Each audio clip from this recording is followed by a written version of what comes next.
Okey, pada seperti yang kita maklumkan bahawa majlis ini akan dimulakan dengan bacaan marhaban dan juga akan diteruskan dengan bacaan-bacaan selawat dan juga doa yang akan dipimpin oleh kumpulan Marhaban Kampung Delik.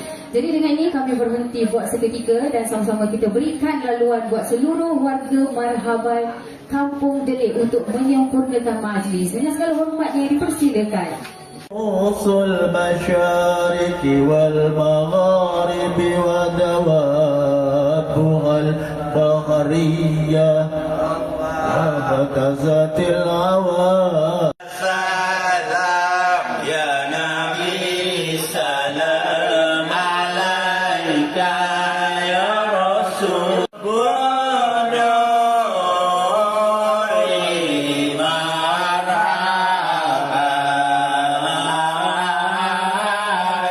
Okey, baiklah tuan-tuan dan puan-puan, syukur Alhamdulillah majlis kita pada hari ini lebih berseri dengan kehadiran kumpulan Marhaban daripada Kampung Delik yang menyampaikan puji-pujian, selawat dan juga zikir ke atas junjungan besar Nabi Muhammad SAW. Dan semoga dengan permulaan majlis yang baik ini, majlis kita pada hari ini akan lebih diberkati, akan lebih dirahmati oleh Allah Subhanahu Wa Taala.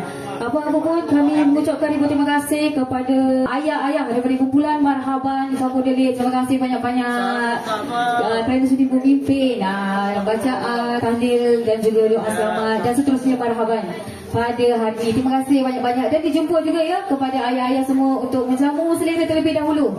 Ayah-ayah jangan balik dulu, ayah makan dulu. Tuan rumah cakap selagi tak makan jangan balik. Okey, itu dia.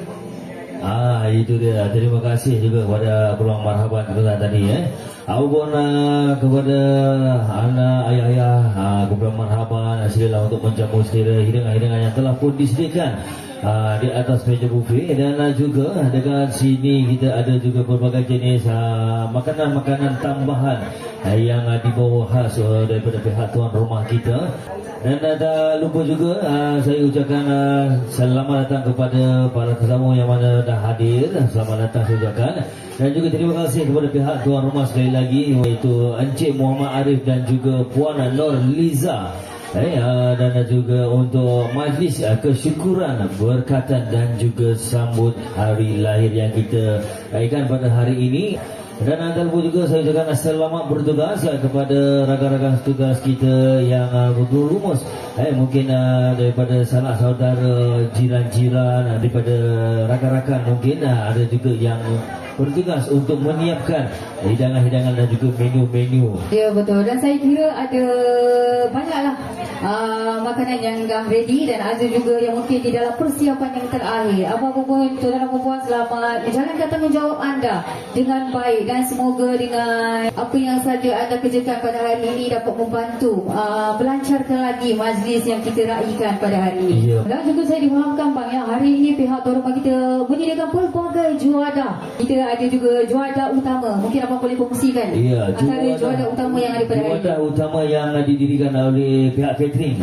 Catering kita iaitu ayam masak merah. Kita boleh dapatkan juga daging Palembang, herca terung dan juga ulam-ulaman. Gitu.